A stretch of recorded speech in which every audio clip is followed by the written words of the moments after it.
विराजपुर की गलियों में रातें अजीब तरह की खामोशी लेकर आती थीं। लोग कहते थे कि इस शहर में कुछ ऐसा है जो नजर नहीं आता पर दिखता सबको है। पर इस शाम 19 साल का आरव उन सब बातों को नजरअंदाज करते हुए बस एक फाइल को देख रहा था, अपने पिता की अंतिम केस फाइल। उसके पिता इंस्पेक्टर जगदीश 3 साल पहले एक रहस्यमय केस की जांच करते हुए गायब हो गए थे। किसी ने उन्हें देखा, ना कोई सुराग मिला। केस बंद कर दिया गया। सबने कहा शायद मर गए होंगे, पर आरव नहीं मानता था। उसके दिल में अजीब यकीन था कि उसके पिता कहीं जिंदा हैं।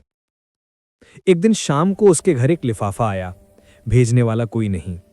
उसमें एक ही लाइन लिखी थी, तुम्हारे पिता ने जिसे देखा था अब तुम देखने वाले हो।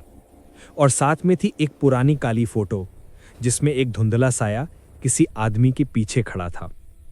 उस रात अचानक बरामदे में किसी के चलने की आवाज आई।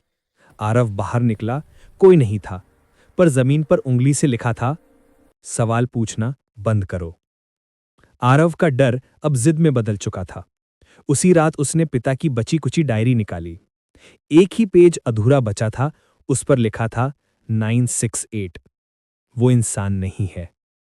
आरव ने अपने दोस्त विवान को यह नंबर बताया। विवान बोला, ये तो पुराने शताब्दी होटल के पीछे वाली फैक्ट्री का कोड है, जहां 10 साल पहले 3 लोग गायब हुए थे। आरव ने बिना देर किए वहां जाने का फैसला किया। फैक्ट्री पर पहुंचते ही अजीब बेचैनी हुई। हवा भारी, दीवारें सीलन से भरी।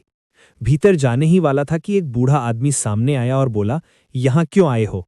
अगर जिंदा रहना है तो पीछे लौट जाओ। आरव ने पूछा, आप जानते हैं मेरे पिता कहाँ हैं? बूढ़े ने डरते हुए कहा, वो जिस चीज के पीछे थे वो चीज किसी की नहीं होती। आरव चिल्लाया, कौन? आखिर कौन? बूढ़ा कांपा, साया। वो डर नहीं देता, डर खाता है। जितना इंसान टूटेगा वो उतना ताकतवर होता जाएगा। अचानक बूढ़ा वहीं गिरकर मर गया। आरव घबरा गया और फैक्ट्री के अंदर जाने लगा। तभी उसे आवाज आई, तुझे लगा था मैं गायब हूं।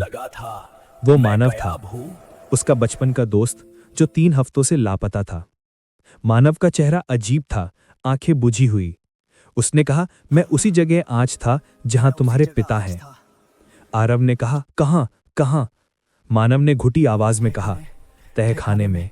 लेकिन वो इंसान नहीं रहा, साया उसके अंदर है। मानव अचानक दर्द से चिल्लाया, वो मेरे अंदर भी आ चुका है।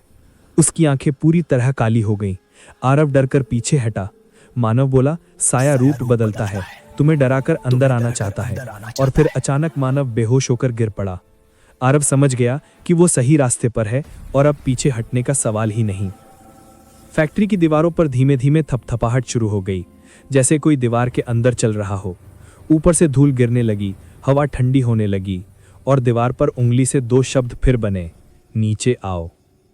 आरव जानता था यही वो जगह है जिसकी तलाश उसके पिता कर रहे थे, पर यह भी जानता था कि इस रास्ते से लौटने वाला शायद ही कोई हो।